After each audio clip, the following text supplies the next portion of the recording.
तो नमस्कार दोस्तों, कैसे हो आप सब। तो आज जो हम चैप्टर स्टार्ट करने वाले हैं उस चैप्टर का नाम है दी पोस्ट गुप्ता एरा। यानी कि जब जो हमारा गुप्ता एम्पायर हमने पिछली वीडियो में पढ़ा था वो आगे जाके जब डिक्लाइन हो गया तो उसके बाद कौन कौन सी नई डायनेस्टीज आई थी, कौन कौन से नए रूलर्स आए थे, उन्होंने क्या क्या डेवलपमेंट की थी, कौन कौन से एरिया उन्होंने कॉन्कर किए थे। तो ये सब चीजें हम आज के चैप्टर में पढ़ेंगे।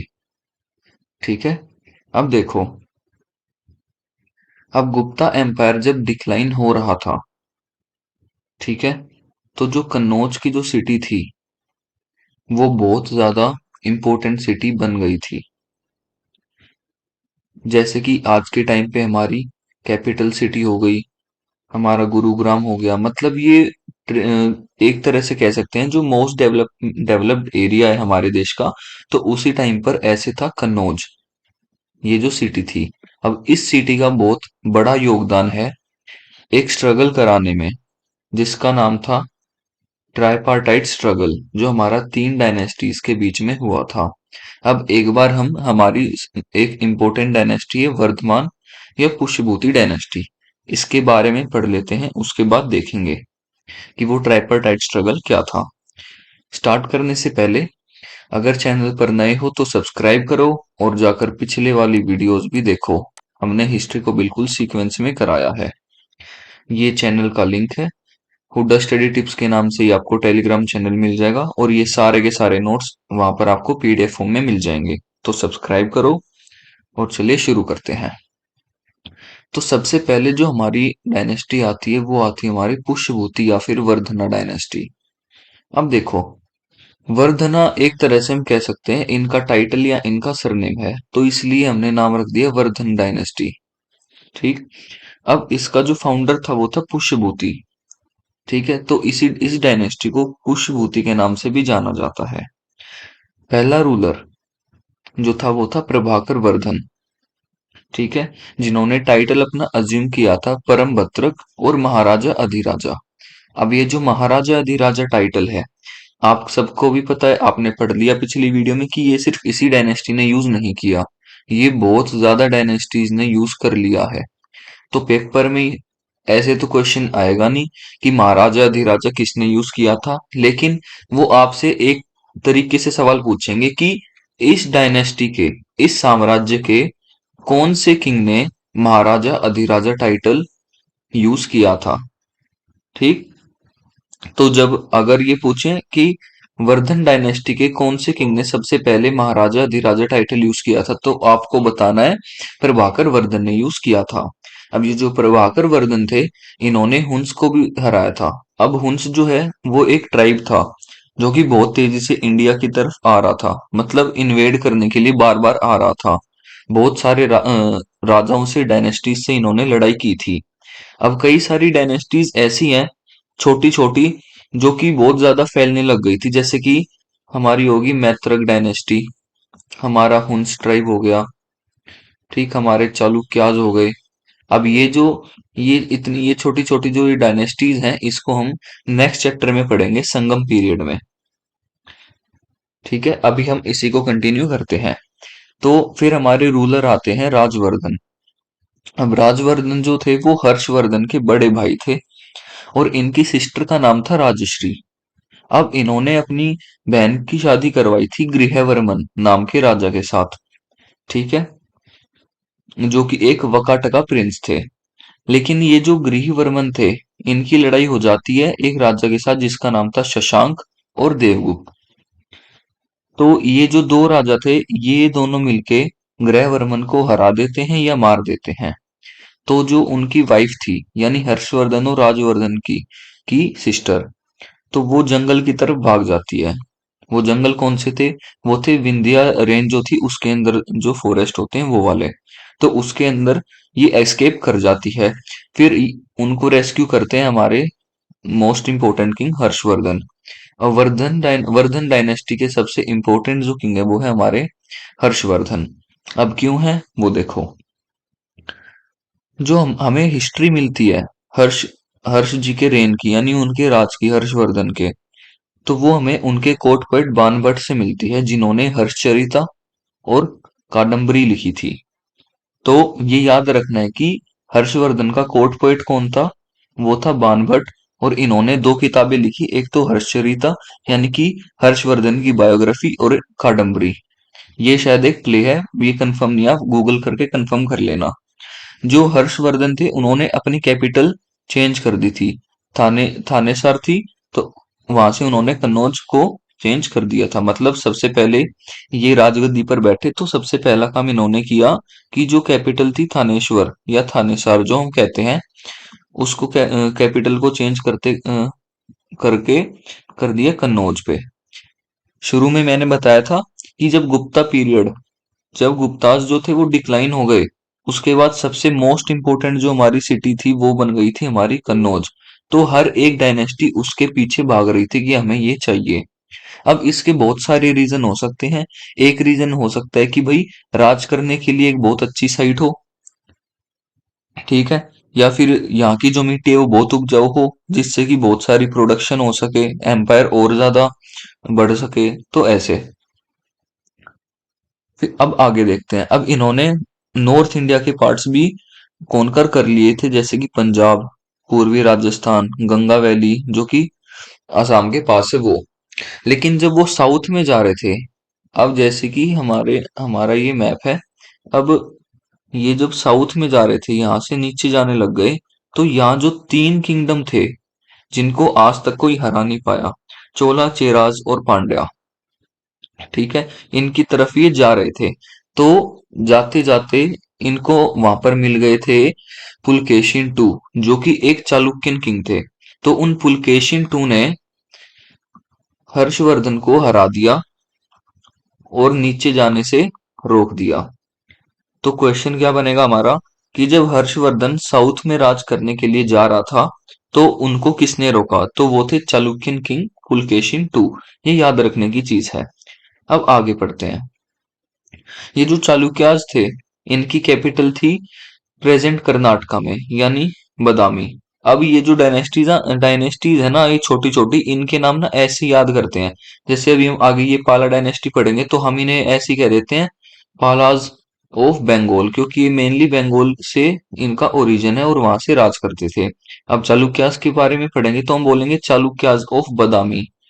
तो हम ऐसे ऐसे करके पढ़ते हैं, ठीक है। अब वर्धन डायनेस्टी पढ़ेंगे तो इनकी कैपिटल तो कन्नौज थी, तो बोले हम पुष्यभूति या फिर वर्धन डायनेस्टी ऑफ कन्नौज, ठीक है। इन्होंने अपना गद्दी पर बैठती 606 एडी में एक एरा स्टार्ट किया जिसका नाम था हर्षा एरा। इन्होंने शशांक, वही शशांक जिसने इनके वो जो क्या थे ब्रदर इन लॉ, उनको ग्रहवर्मन को मार दिया था। तो उनको हर्षवर्धन ने हरा दिया। ध्रुवसेन टू, इनको ध्रुवसेन टू को हर्षवर्धन ने हराया और उनकी बेटी से शादी कर ली। अब जबरदस्ती ये शादी नहीं की गई थी, उनकी मर्जी से ही की गई थी। जैसे कि हमने ऊपर पढ़ा था, जो मौर्यन एम्पायर में जो चंद्रगुप्त मौर्य थे, उन्होंने उनकी सेल्यूकस निकेटर की बेटी हेलेना से शादी की थी उनकी मर्जी से, तो ऐसे की थी। इनको टाइटल मिला था शिलादित्य का। और इन्होंने कन्नौज असेंबली भी कन्वीन कराई थी 643 एडी में। अब ये क्या करते थे, जो हर्षवर्धन थे वो एक ऐसे राजा थे जो कि हर हर एक धर्म की रिस्पेक्ट करते थे। अब कन्नौज असेंबली कब हुई? 643 एडी में। अब तब तक तो आप सबको भी पता है इस्लाम तो बना भी नहीं था। इस्लाम तो शायद 7 एडी के आसपास कुछ बना था, 700 एडी आसपास। तो इससे पहले जो हमारे सारे धर्म थे, हिंदू हो गया हमारा, मतलब सनातन धर्म हो गया, प्लस जैनिज्म हो गया, बुद्धिज्म हो गया, तो ये इनकी सोच ऐसी थी कि जो सारे धर्म है उनको बस नॉन वियोलेंस का वो करना चाहिए और साथ में मिलजुल कर रहना चाहिए। तो इन्होंने हर धर्म को पैट्रनाइज करवाया था, ठीक है। और तो और ये एक सेलिब्रेशन भी करते थे हर 5 साल में प्रयाग के अंदर। तो ये याद रखने की चीजें मैं यहाँ पर लिख देता हूँ। ये क्या करते थे, एवरी 5 ईयर एक फेस्टिवल रखते थे, जो कि आज के टाइम का कुंभ मेला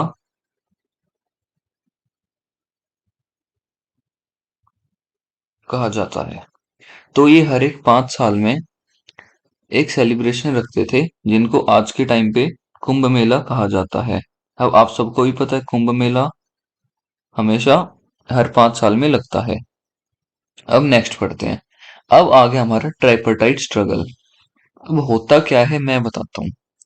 हमारी 3 मेन डायनेस्टीज आती हैं। देखो, यहां से हमारा, एक मिनट,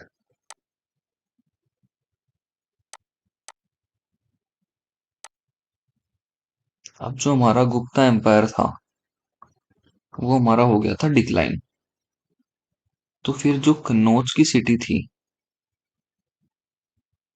उसकी इम्पोर्टेंस बहुत ज्यादा बढ़ जाती है। ठीक है, अब इनकी इम्पोर्टेंस बढ़ने के बाद दोबारा हम पीछे आते हैं। जब गुप्ता डिक्लाइन हुआ तो सवाल ये था कि राज कौन करेगा। अब राज कौन करेगा, तो ऐसे ही करके अंदर के अंदर एक इंटरनल डिसऑर्डर फैल गया। यानी अंदर ही अंदर बहुत सारे साम्राज्यों में लड़ाई हो गई। तो जो मेन 3 डायनेस्टीज थी उनकी लड़ाई स्टार्ट हुई, जिन्हें हम आज के टाइम पर जानते हैं ट्राई पार्टाइट स्ट्रगल।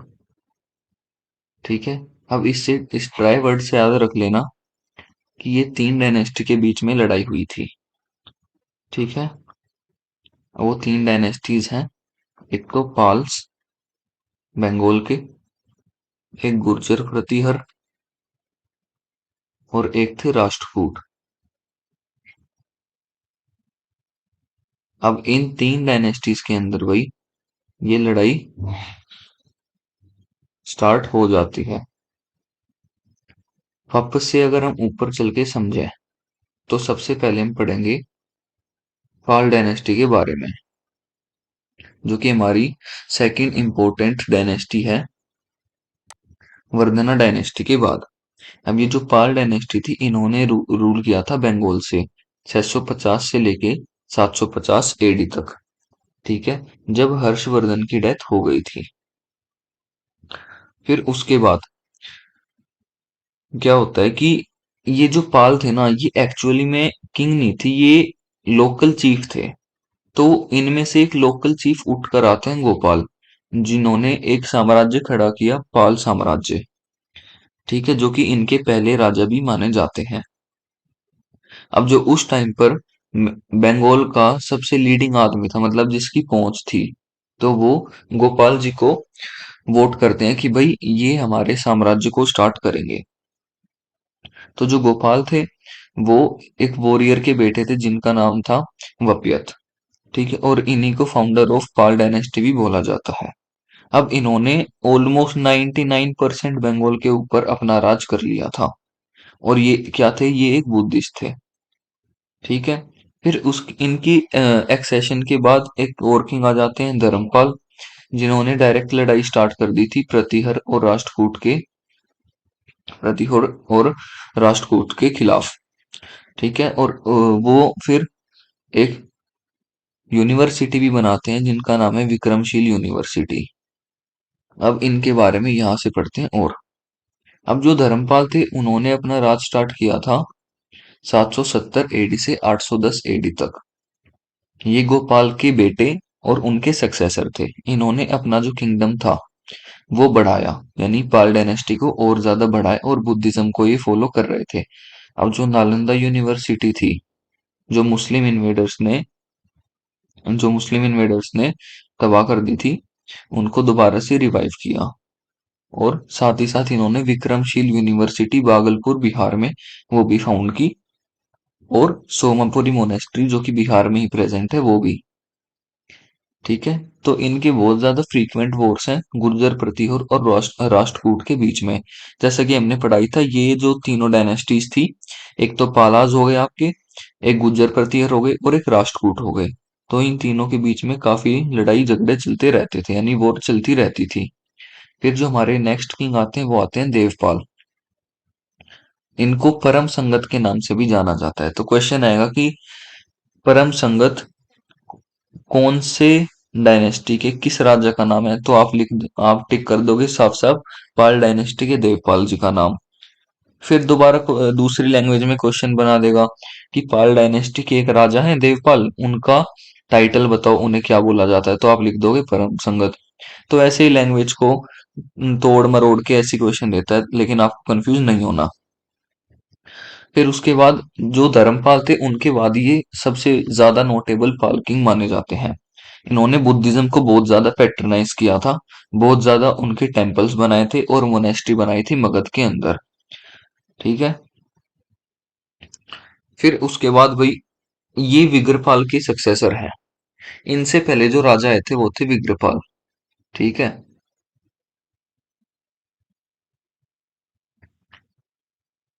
फिर उसके बाद अब इनके बाद ऐसे ऐसे ही राजा आते जाते हैं आते जाते हैं।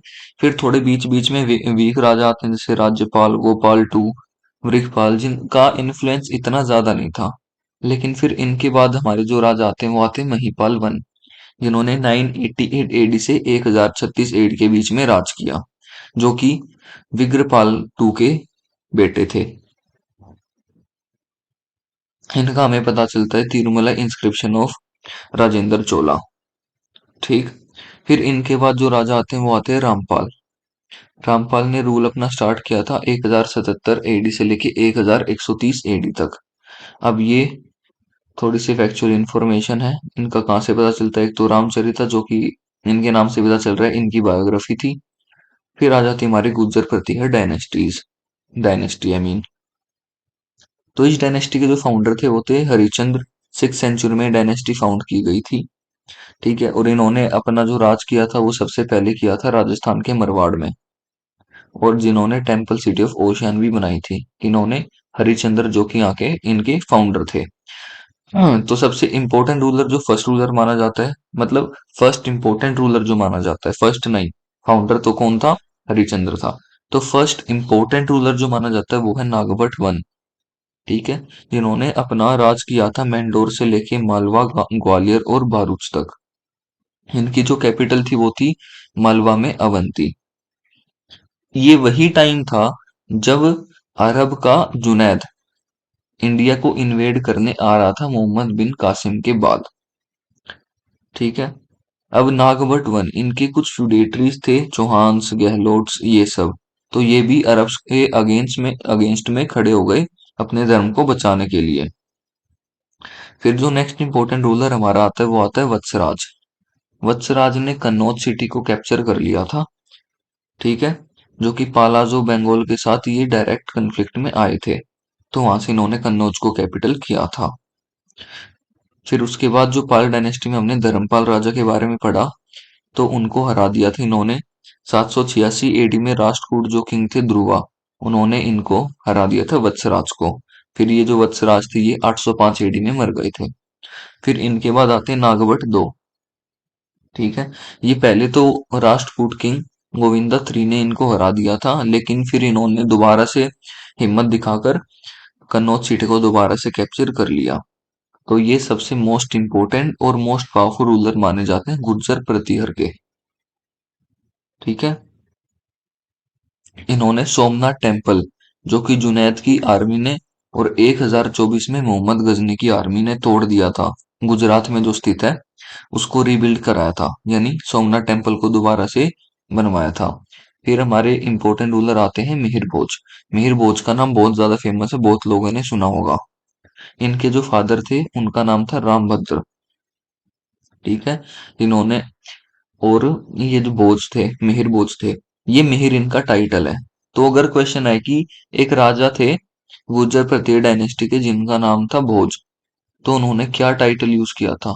तो इन्होंने टाइटल यूज किया था मिहिर। ठीक है। इन्होंने रूल किया था 885 एडी तक, और इन्हें जो टाइटल मिला था वो था आदिवरा। ये one of the greatest empire builders माने जाते हैं मौर्यन और गुप्ता एम्पायर के बाद में, तक क्योंकि इन्होंने बहुत सारे राजस्थान, गुजरात, मध्य प्रदेश ये सब कॉन्कर कर लिए थे। और ये विष्णु जी के भक्त थे। अब नेक्स्ट हम पढ़ते हैं महेंद्र पाल वन। अब इनको माना जाता है महाराजा अधिराज ऑफ आर्यवर्त। अब आर्यवर्त क्या है वो हमने वैदिक एज में पढ़ लिया था। आर्यवर्त है हमारा नॉर्थ इंडिया। तो इस टाइटल का क्या मतलब हुआ कि ये नॉर्थ इंडिया के महाराजा अधिराजा हैं। इनका जो कोर्ट पोएट था वो था राजशेखर। फिर धीरे धीरे जो है गुर्जर प्रतिहार डायनेस्टी डिक्लाइन हो जाती है। फिर बहुत सारे फ्यूडेटरीज आते हैं, गहलोत, चित्तौड़, चौहान। ठीक है, चाहमनाज, चौहान को ही चामनाज कह देते थे, तो वो आगे हम पढ़ेंगे क्योंकि थोड़े स्मॉल स्मॉल किंगडम्स थे। फिर आती है हमारी राष्ट्रकूट डायनेस्टी। राष्ट्रकूट डायनेस्टी के अंदर क्या है, इनकी जो कैपिटल थी वो थी मान्यखेत। ठीक है। अब एक डॉक्टर है, डॉक्टर ए एस एल्टेकर, मतलब डॉक्टर नहीं, मतलब पीएचडी करी होगी इन्होंने। तो ये कहते हैं कि जो राष्ट्रकूट का जो पीरियड था, जिन्होंने डेक्कन के साथ साथ इन्होंने राज किया था, वो इंडिया की जो हिस्ट्री उसके अंदर सबसे ब्रिलियंट चैप्टर था मराठास के बाद। ठीक, क्योंकि मराठास फिर आ गए थे, उनका चैप्टर इनको ज्यादा अच्छा लगा। तो इनका कहना ये था कि जो राष्ट्रकूट डायनेस्टी थी उनके बारे में इनको बहुत अच्छा लगा। तो ये लाइन हल्की सी पहचान लो, ये लाइन दे देंगे और कह देंगे कि ये लाइन किसने बोली, तो याद रखना डॉक्टर ए एस एल्टेकर ने। अब जो नाम है राष्ट्रकूट, राष्ट्रकूट का मतलब मतलब देखो, अब राष्ट्र का मतलब टेरिटरी, जहां पर गवर्नमेंट है हमारी। ठीक है, जैसे कि इंडिया होगी तो इंडिया, भारत हमारा राष्ट्र है। तो ऐसे ही मतलब officer in charge of territorial division called राष्ट्र। तो मतलब राष्ट्र, राष्ट्र जो है, जो ये डायनेस्टी है, इस राष्ट्र के ऑफिसर इंचार्ज को राष्ट्रकूट कहते थे। ठीक। तो राष्ट्रकूट जो थे, ये ओरिजिनली महाराष्ट्र से बिलोंग करते थे। इनके फ्यूडरेटरीज में भी आते हैं चालुक्य, जो बादामी, और इनके इम्पोर्टेंट रूलर्स के बारे में अब हम पढ़ेंगे। अब आता है सबसे पहले दंती दुर्ग। ये राष्ट्रकूट डायनेस्टी के फाउंडर थे और इन्होंने गुर्जर्स को हरा दिया था। ठीक है। और फिर उनसे क्या मांग लिया था, मालवा। तो गुर्जर प्रतिहार से इन्होंने क्या जीता, मालवा सिटी जीत ली थी। इन्होंने चालुक्य किंगडम को भी एनेक्स कर लिया था कीर्तिवर्मन को हराकर। फिर ये करने के बाद ये एक सोल पावर बन गई, मतलब ये बहुत ज्यादा प्रोमिनेंट पैरामाउंट पावर बन गई थी डेक्कन की। फिर जो हमारे किंग आते हैं वो आते हैं कृष्णा वन। ये भी एक बहुत बड़े कॉन्करर थे, इन्होंने गंगास को और ईस्टर्न चालुक्याजो वेंगी को हरा दिया था। ये बस आपको याद रखना है। फिर इन्होंने जो था, इन्होंने एक रॉक कट मोनोलिथिक टेम्पल बनाया था जो कि एलोरा में स्थित है, जिसको हम जानते हैं कैलाश टेम्पल के नाम से। इनके जो सन थे ध्रुवा, वो राज करते हैं 793 एडी तक। फिर 793 में आ जाते हैं हमारे गोविंद थ्री, जिनको ग्रेटेस्ट रूलर माना जाता है राष्ट्रकूट डायनेस्टी का। ठीक है। तो ये क्या कहते हैं, इन्होंने नॉर्थ इंडियन जो किंगडम से जितने भी थे, ऑलमोस्ट 90%, तो उनके ऊपर ये विजय हासिल कर लेते हैं। इन्होंने गुर्जर प्रतिहार नागभट्ट को भी हराया होता है और पाला एम्पायर धर्मपाल को भी। ठीक। फिर इनकी स्मॉल प्रिंसिपैलिटीज जो है वो कन्नौज में पाई जाती हैं। फिर हमारे आते हैं अमोघवर्ष वन। इन्होंने 64 साल तक राज किया है मालवा और गंगावती के ऊपर, लेकिन पर फिर लास्ट में अपने ईयर्स के इन्होंने इसको खो दिया था। लेकिन फिर भी जो इनका जो राज है वो कल्चरल डेवलपमेंट के लिए माना जाता है, ये जैनिज्म को फॉलो करते थे। फिर जो नेक्स्ट हमारे किंग आते हैं वो आते हैं हमारे कृष्णा थ्री। अब कृष्णा थ्री के बारे में अगर हम देखें तो ये अमोघवर्ष वन के सक्सेसर हैं। और ये अपनी एक्सपेडिशंस, मतलब कि किंगडम्स को जीतने के लिए बहुत ज्यादा फेमस माने जाते हैं। इन्होंने चोलास को हरा दिया था टकोलम के अंदर। तो क्वेश्चन आएगा कि चोलास को टकोलम के अंदर किसने हराया था, तो वो हराया था Krishna three of Rajput dynasty. ठीक है। फिर जब ये साउथ में जा रहे थे तो इन्होंने तांजोर, ये जो कैपिटल है, इसको भी कॉन्कर कर लिया था। और इन्होंने टेम्पल्स भी बिल्ड किए थे जिसका नाम है कृष्णेश्वर टेम्पल एट रामेश्वरम। तो अब यहीं आकर हमारा ये पोस्ट गुप्ता एरा समाप्त होता है। ये ट्राई स्ट्रगल, ये बहुत ज्यादा इंपॉर्टेंट है, तो इसके बारे में पढ़ लेना। आगे हम छोटी छोटी डायनेस्टीज के बारे में पढ़ेंगे। और हमारे जो 3 किंगडम साउथ में थे जिनको कोई हरा नहीं पाया था, उनके बारे में भी हम पढ़ेंगे। तो आज के लिए बस इतना ही, अगली वीडियो में मिलते हैं। चैनल को सब्सक्राइब करो टेलीग्राम पर ज्वाइन करो और ये जो नोट्स हैं इनको डाउनलोड करो। अब ये जब एंशियंट हिस्ट्री हमारी, बस ये 2 चैप्टर और बचे हैं, वो कंप्लीट होने के बाद हम एक कंबाइन वीडियो बनाकर अपलोड कर देंगे, जिससे कि आप बिल्कुल कन्वीनियंस के साथ देख पाओगे। तो आज के लिए बहुत बहुत धन्यवाद। मिलते हैं अगली वीडियो में।